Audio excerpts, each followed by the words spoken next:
Last week saw the first debate of the 2020 Democratic primary, and Joe Biden is wishing America hadn't watched. After walking onto the debate stage Thursday night, Biden watched in horror as his campaign imploded around him. Joe Biden's campaign for the White House is in complete disarray, with his poll numbers in free fall after Thursday night's debate, and his rivals licking their chops at the prospect of finally taking him down. Biden's collapse came at perhaps the worst possible time imaginable. His campaign had already been stalled after a wave of scandals that crashed into him in the days before the debate, from past allegations of plagiarism to claims from fellow Democratic rivals that Biden was praising racists on the campaign trail. Biden needed a big break at the debate, and instead, things went from bad to worse. The Week reports, former Vice President Joe Biden gave perhaps the most disastrous performance by a frontrunner in the history of presidential primary debates on Thursday night. Throughout the evening, Biden sounded aloof and evasive. There was not a single moment when his words or behavior suggested the ease and confidence of someone in control of his political destiny.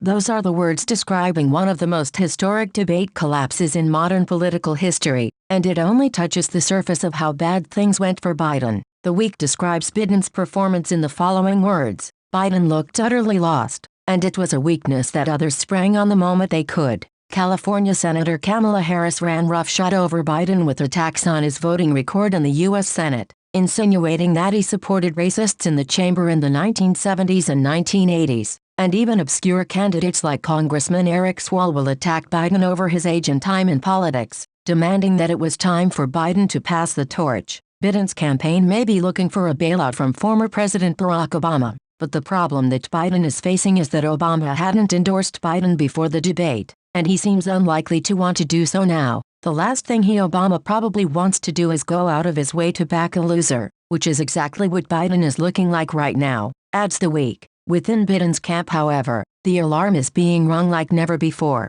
The post-debate headlines for Biden were uniformly terrible. Already there are reports that he is not cooperating with his handlers during debate preparation, that he is set in his ways, and that members of his staff are freaking out, concludes the Week. The conclusion for all of this is rather straightforward. Biden's campaign is collapsing at rapid speed, much like how Jeb Bush's faltered in 2016 shortly after President Trump entered the field. And it may only be a matter of time before Biden is overtaken by another rival in the field.